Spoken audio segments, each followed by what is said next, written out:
ஞானானந்தமயம் தேவம் நிர்மலஸ்படிகாகிருதிம் ஆதாரம் சர்வ வித்யானாம் ஹயக்ரீவம் பாஸ்வகே. நமஸ்காரம். நேயர்கள் அனைவருக்கும் அஸ்ட்ரோ கேஎஸ் ஐயங்காரின் பணிவான நமஸ்காரங்கள். வார பலன் 11/3/2024 17/3/2024 வரணும் உண்டான வாரத்திற்கு என்னென்ன பலன்னு பார்ப்போம். முதல்ல இந்த வாரத்தினுடைய கோல்சாரம் என்ன அப்படின்றத பார்ப்போம். அதற்கு பிறகு இந்த வாரத்தினுடைய விசேஷ நாட்கள் என்னென்ன வருது, அதற்கு பிறகு இந்த வாரத்தில் எந்தெந்த ராசிக்காரர்களுக்கு சந்திராஷ்டம நாட்கள் வருதுன்றதை பார்ப்போம். முதல்ல இந்த வாரத்தினுடைய கோல்சாரம் அப்படின்னு பார்க்கும்பொழுது, இந்த வாரம் காலபுருஷ தத்துவத்தின் முதல் ராசியான மேஷ ராசியில் குரு பகவானும் 6ஆம் இடம்னு சொல்லக்கூடிய கன்னியில் கேது, மகரத்தில் செவ்வாய் உச்சம் பெற்றும், சனி சூரியன் சுக்கிரன் இந்த 3 கிரகங்கள், அதற்கு பிறகு கும்பத்திலையும், அதற்கு பிறகு மீனத்தில் புதனும் ராகும் இருக்குது. இந்த வாரத்தில் பார்த்தாலேயானால் 14ஆம் தேதி அன்னைக்கு சூரிய பகவான் கும்பத்திலிருந்து மீனத்துக்கு போகிறார். சௌரமான மாதம், அதாவது பங்குனி மாதம் பிறக்கிறது. இந்த காலகட்டம் மாசியும் பங்குனியும் கூடக்கூடிய காலம். இது காரடையான் நோன்பு அப்படின்னு சொல்லுவா. மாசியும் பங்குனியும் கூடுறது, இந்த சரடு கட்டுறது அதெல்லாம் சொல்லுவா. இதை தவிர செவ்வாய் பகவான் மகரத்திலிருந்து கும்பத்துக்கு போகிறார். சூரிய பகவான் கும்பத்திலிருந்து மீனத்துக்கு போகிறார். இந்த வாரத்தில் வரக்கூடிய பெயர்ச்சிகள் அப்படின்னு பார்த்தாலேனால் இதுதான். சந்திர பகவான் அதிவேகமாக செல்லக்கூடிய கிரகம் அப்படின்றவர் மீன ராசி பூரட்டாதி நட்சத்திரத்திலிருந்து திருவாதிரை நட்சத்திரம் மிதுன ராசி வரலும் போகிறார். இந்த வாரத்தில் நடக்கக்கூடிய மாற்றங்கள், கிரக மாற்றங்கள் இதுதான். இந்த வாரத்தில் வரக்கூடிய விசேஷ நாட்கள் அப்படின்னு பார்த்தாலேயானால் 13ஆம் தேதி, அதாவது 13/3/2024 மாசி மாதத்தின் கடைசி நாள் சதுர்த்தி, சுக்லபட்ச சதுர்த்தி. அதனால் வர சதுர்த்தி அப்படின்னு பேர். இந்த வர சதுர்த்தியில் எனக்கு என்னென்ன வேணுமோ அதை கொடுங்கள் பிள்ளையார்கிட்ட கேட்டிங்கன்னா அது எல்லாமே கிடைக்கும். அதனால் வர சதுர்த்தி ரொம்பவும் விசேஷம். விநாயகப் பெருமானை 9 முறை சுற்றிட்டு வர்றதும், அவருக்கு ஒரு தேங்காய் உடைக்கிறதும், 9 முறை தோப்பு கரணம் போட்டுட்டு வர்றதும் நல்ல ஒரு ஏற்றத்தையும் மாற்றத்தையும், நீங்கள் நினைத்த விஷயங்கள் எல்லாத்தையும் அச்சீவ் பண்ணக்கூடிய வாய்ப்புகள் மிகவும் உண்டு. உங்களுடைய ராசிக்கு இதை பொதுவாகவே பார்த்தீங்கன்னா இந்த ராசிக்காரர்கள் எந்த ராசிக்காரர்களாக இருந்தாலும் இந்த வர சதுர்த்தியை கொண்டாடுறது ரொம்பவும் நல்லது. 14ஆம் தேதி பங்குனி மாதம் பிறக்கிறது. மாசி பங்குனி கூடும் நேரம். இது காரடையார் நோன்புன்னு சொல்லுவாள். இதனுடைய விசேஷம் என்ன அப்படின்னா, திருமணம் ஆன பெண்களுக்கு அதாவது தாலி பாக்கியம் நல்லபடியாக இருக்கணும் அப்படின்னு சொல்லி இந்த சாவித்திரி கதை சொல்லுவாள். சத்யவான் சாவித்திரி கதை சொல்லுவாள். அவர் யமதர்மராஜினியே சாவித்திரி போய் பிடிச்சி அவருடைய இதுவை மீட்டு கொண்டு வந்ததாக சரித்திரம் சொல்கிறது. இந்த காரடையார் நோன்பு ரொம்பவும் விசேஷம். எல்லாரும் இந்த காரடையார் நோன்பு எப்போ கயிறு கட்டிக்கணும், அதாவது இந்த கயிறு கட்டிக்கணும், நோன்பு கயிறு கட்டிக்கணும் அப்படின்றத பக்கத்தில் இருக்கக்கூடிய உங்களுடைய பக்கத்தில் இருக்கக்கூடிய கோவிலில் இருக்கக்கூடிய அர்ச்சகரையோ இல்லை ஜோதிடர்களையோ பார்த்து கேட்டு தெரிஞ்சுட்டு நல்ல ஹோரைகள், சுப ஹோரைகள், அதுவும் வியாழக்கிழமை பிறகுறது இந்த வாட்டி சுப ஹோரைகளில் பண்ணிக்கிறது ரொம்பவும் நல்லது. இந்த வாரத்தில் பார்த்தாலேனா 15ஆம் தேதி சஷ்டி விரதம். சஷ்டியில் விரதம் இருந்தால் அகப்பையில் வரும் அப்படின்னு சொல்லுவாங்க. குழந்தை பிராப்தி இல்லாதவர்களுக்கு குழந்தை பிராப்திக்காக விரதம் இருக்கிறது அப்படின்றது ரொம்பவும் முக்கியம்.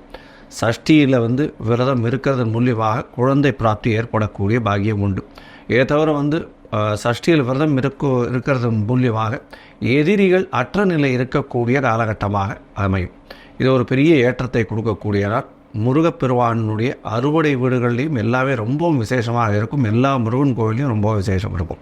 கந்தசஷ்டி கவசம் இன்றைக்கி படிக்கிறது ரொம்பவும் நல்லது. அதாவது சஷ்டி அன்றைக்கி ரொம்பவும் நல்லது. இந்த வாரத்தில் பார்த்தாலேயானால் எந்தெந்த ராசிக்காரர்களுக்கு சந்திராஷ்டமம் அப்படின்னு பார்க்கும்பொழுது, சிம்ம ராசிக்காரர்கள், கன்னி ராசிக்காரர்கள், துலா ராசிக்காரர்கள் மற்றும் விருச்சிக ராசிக்காரர்கள், இந்த 4 ராசிக்காரர்களுக்கு சந்திராஷ்டமம். சந்திராஷ்டமம்னா உங்களுடைய பிறந்த ராசியிலிருந்து சந்திர பகவான் 8ஆம் இடத்துல மறையக்கூடிய காலகட்டத்தை சந்திராஷ்டமம்னு சொல்கிறோம். சந்திர பகவான் மதிகாரகன் அப்படின்றதுனால மதி மயங்கி இருக்கக்கூடிய காலகட்டத்தில் புதிய முடிவுகள் வேண்டாம். பெரிய வெளிநாடு வெளியூர் பிரயாணம் வேண்டாம். யாருக்கும் ஜாமீன் கையெழுத்து போட தேவையில்லை. தேவையற்ற விஷயங்களில் தலையிடுவது தேவையில்லை. இது எல்லாத்தையும் வலியுறுத்தி சொல்கிறோம்.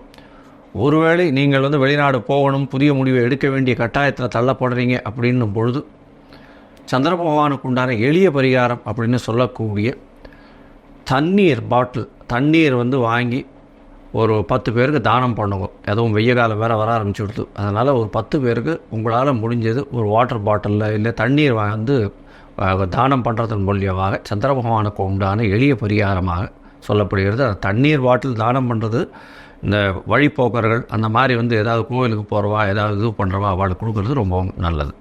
இந்த வாரத்தில் பார்த்தீங்கன்னா மேஷம் முதல் மீனம் வரை எப்படி இருக்குது அப்படின்றத பார்க்கலாம். அதற்கு முன்னாடி என்னுடைய மொபைல் நம்பர் ஸ்க்ராலிங்கில் இருக்கும். உங்களுக்கு அஸ்ட்ராலாஜிக்கல் கன்சல்ட் தேவைப்பட்டதுன்னா எனக்கு ஃபோன் பண்ணுங்க. உங்களுடைய date, time, place of birth, உங்களுடைய நேமு, பேரண்ட்ஸ் நேம் அனுப்பிச்சேன்னா என்னுடைய சார்ஜஸ் என்ன, கட்டணங்கள் என்ன அப்படின்றத போடுறேன். உங்களுடைய ராசியையும் லக்னத்தையும் கணித்து அதுக்கு உண்டான சந்தி இருக்கா அப்படின்றத பார்த்து, பாத சந்தி, லக்ன சந்தி, அதை தவிர ஒரு ராசியிலையும் ஒரு நட்சத்திர சந்தி வருதா அப்படின்றதையும் பார்த்து, உங்களுக்கு உண்டான தசாபுக்தி அந்தரம் சூக்ஷ்மம் என்ன அப்படின்றதையும் பார்த்து, இன்றைய கோல்சார பிரகாரம் எப்படி இருக்குது அப்படின்றதையும் பார்த்து, உங்களுக்கு உண்டான எளிய பரிகாரங்கள் உங்களுடைய பிரச்சனைக்கு தீர்வுகளாக நான் என்னால் முடிஞ்சது சொல்கிறேன்.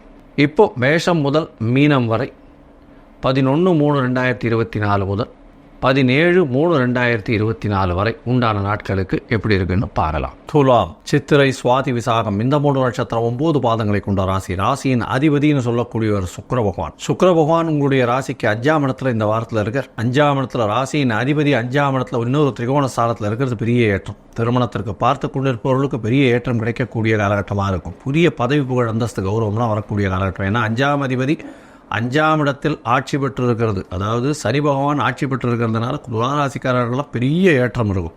6ஆம் இடத்துல ராகு பகவான் வேற, கவலையே பட வேண்டாம். எடுத்த காரியங்கள் எதிரிகள் அற்ற நிலையில் நிச்சயமாக வெற்றி பெறும். யாருமே அவங்கள எதுவும் செய்ய முடியாது. இந்த வாரத்தில் பார்த்தாலேயானால் உங்களுடைய ராசிக்கு 4ஆம் இடத்துல உச்சம் பெற்றிருந்த செவ்வாய் பகவான் இந்த வாரம் ஆரம்பித்ததுலேருந்து, அதாவது 11/3/2024 13ஆம் தேதி வரலும் இருக்கார். 14ஆம் தேதி அன்னைக்கு பார்த்தேன்னா செவ்வாய் பகவான் கும்பத்துக்கு போகிறார். அதனால் 5ஆம் இடம் இன்னும் வலுப்படுறது. ஏன்னா சப்தமாதிபதி ஒரு கேந்திராதிபதியும் இன்னொரு கோணத்தில் இருக்கிறது பெரிய விசேஷம். அதாவது 7ஆம் அதிபதி 7க்கு 11 இருக்கிறது ரொம்பவும் விசேஷம். அதை தவிர உங்களுடைய ராசிக்கு 7ஆம் இடத்துல இவ்வளோ நாள், அதாவது 5ஆம் இடத்துல இவ்வளோ நாள் இருந்த சூரிய பகவான் 6ஆம் இடத்துக்கு போய் மறைவு ஸ்தானத்தில் போகிறார். 11ஆம் அதிபதி மறைவு ஸ்தானத்தில் 6ஆம் இடத்துல போகிறார். இதெல்லாம் மூலியமாக என்ன வரும் அப்படின்னு பார்த்தீங்கன்னா உங்களுக்கு புதிய பதவி, ப்ரொமோஷன் இதெல்லாம் வரக்கூடிய வாய்ப்புகள் நிச்சயமாக உண்டு.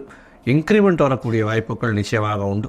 புதிய கடன் வாங்கக்கூடிய வாய்ப்புகள் நிச்சயமாக உண்டு. ஏன்னா 12ஆம் அதிபதினு சொல்லக்கூடிய புத பகவான் 6ஆம் இடத்துல நீச்சமாக இருக்கக்கூடிய காலகட்டம். அதனால் வெளிநாடு டிராவல் போகக்கூடிய வாய்ப்புகள் நிச்சயமாக உண்டு. 6ஆம் இடம் பார்த்தாலேனால் சூரியன், புதன் மற்றும் ராகு பகவான் 3 பேர் இருக்கக்கூடிய காலகட்டமாக 14ஆம் தேதிக்கு மேலே வருது. அதே மாதிரி 5ஆம் இடமும் பார்த்தோம்னா சுக்கிரன், சனி மற்றும் செவ்வாய் 3 கிரகங்கள் இருக்கக்கூடிய காலகட்டமாக இருக்குது. சமசப்தமத்தில் குரு பகவான் இருக்கிறதுனால திருமணத்துக்கு பார்த்து கொண்டிருப்பவர்களுக்கு திருமண யோகம் நிச்சயமாக உண்டு. குழந்தை பேர் ஏற்படக்கூடிய பாக்கியம் நிச்சயமாக இருக்கும். ஏன்னா 5ஆம் அதிபதி 5ஆம் இடத்துல ஆட்சி பெற்று சுக்கிர பகவானோட சேர்ந்து இருக்கக்கூடிய காலகட்டம். அதாவது 5, 7 அதிபதிகள் சேர்ந்து 5ஆம் இடத்துல இருக்கிறதுனால காதல் திருமணம் வரக்கூடிய வாய்ப்புகள், காதலிக்கக்கூடிய வாய்ப்புகள்லாம் இளைஞர்களுக்கு இருக்கக்கூடிய பாசிபிலிட்டிஸ் ரொம்ப அதிகமாகவே இருக்குது. ஏன்னா 5, 7ஆம் அதிபதி 5ஆம் இடத்துல போய் இருக்கிறதுனால காதல் வயப்படக்கூடிய வாய்ப்புகள் மிகவும் அதிகமாக இருக்கும். இந்த வாரத்தில் பார்த்தாலேனா உங்களுடைய ராசிக்கு 10ஆம் அதிபதி அப்படின்னு சொல்லக்கூடிய சந்திர பகவான் உங்களுடைய ராசிக்கு 6ஆம் இடத்துலேருந்து இந்த வாரத்தை ஆரம்பிக்கிறார். 11/3/2024 12ஆம் தேதி மத்தியானம் வரலும் பார்த்தாலேனால், அதாவது ஒரு 1:30 மணி வரலும் 6ஆம் இடத்துல சந்திர பகவான் இருக்கார். சந்திரன், புதன் மற்றும் ராகு 3 கிரகங்கள் இருக்கக்கூடிய காலகட்டமாக இருக்குது. 10ஆம் அதிபதி 6ஆம் இடத்துல போய் இருக்கிறது பெரிய விசேஷம். வேலையில் ஒரு பெரிய ஏற்றம் கிடைக்கும். புதுசாக உங்களுக்கு ஒரு இம்ப்ரூவ்மெண்ட், ப்ரமோஷன் கொடுக்கக்கூடிய காலகட்டம், டிரான்ஸ்ஃபர் வரக்கூடிய காலகட்டமாக இந்த வாரம் அமைகிறது. உங்களுடைய ராசிக்கு பார்த்தோம்னா சமசப்தமத்தில் சந்திர பகவான் போகிறார். சமசப்தமத்தில் குரு பகவானோட சேர்ந்து இருக்கக்கூடிய காலகட்டம் குரு சந்திர யோகம் அமையிறது. குரு சந்திர யோகம் அமையிறது அப்படின்னும் பொழுது 7ஆம் இடம் வலுப்பெற்று போகிறதுனால பார்ட்னர்ஷிப் பிஸ்னஸில் பெரிய ஏற்றம் கிடைக்கும். எதிர்பாலினத்தவர் மூலியமாக நல்ல ஒரு ஏற்றம் கிடைக்கும். நண்பர்கள் மூலியமாக நல்ல ஒரு ஏற்றம் கிடைக்கக்கூடிய காலகட்டமாக இந்த வாரம் அமையிறது. உங்களுடைய ராசிக்கு 8ஆம் இடத்துல சந்திர பகவான் போகிறார். அது 15ஆம் தேதி அதிகாலை 2:30 மணியிலிருந்து 17ஆம் தேதி காத்தால ஒரு 9:30 மணி வரலும் இருக்கக்கூடிய காலகட்டமாக இருக்குது. 8ஆம் இடத்துல சந்திராஷ்டம காலம். அதனால் மறைந்திருக்கக்கூடிய காலகட்டமாக இருக்கிறதுனால தேவையற்ற எந்த ஒரு சச்சரவுகளையும் ஈடுபட வேண்டாம். யாருக்கும் ஜாமீன் கொடுக்க வேண்டாம். தேவையில்லாமல் எந்த ஒரு விஷயத்தையும் பெருசுபடுத்தி பேசுகிறதோ, அவரை பற்றி இந்த காசிப்பிங் பண்ணுறது இதெல்லாம் இல்லாமல் இருக்கிறது ரொம்பவும் நல்லது. உங்களுடைய ராசிக்கு பார்த்தாலேயானால் 9ஆம் இடத்துல சந்திர பகவான் 17ஆம் தேதி கார்த்தால ஒரு 9:30 மணியிலிருந்து 19ஆம் தேதி வரலும் இருக்கார். இந்த காலகட்டத்தில் பார்த்தாலேயானால் 10ஆம் அதிபதி 10க்கு 12ஆம் இடத்துல இருக்கிறதுனால தொழிலில் சிறு சிறு செட்பேக் இருக்கக்கூடிய காலகட்டமாக இருக்கும். இருந்தாலும் திடீரென்று வெளிநாட்டிலிருந்து பணம் வரக்கூடிய பாக்கியம் நிச்சயமாக இருக்கும். பொதுவாகவே இந்த வாரம் நல்ல ஒரு ஏற்றமான வாரமாக இந்த துளாராசிக்காரர்களுக்கு இருக்கும். உடல்நிலையில் நல்ல ஒரு ஏற்றம் இருக்கும்.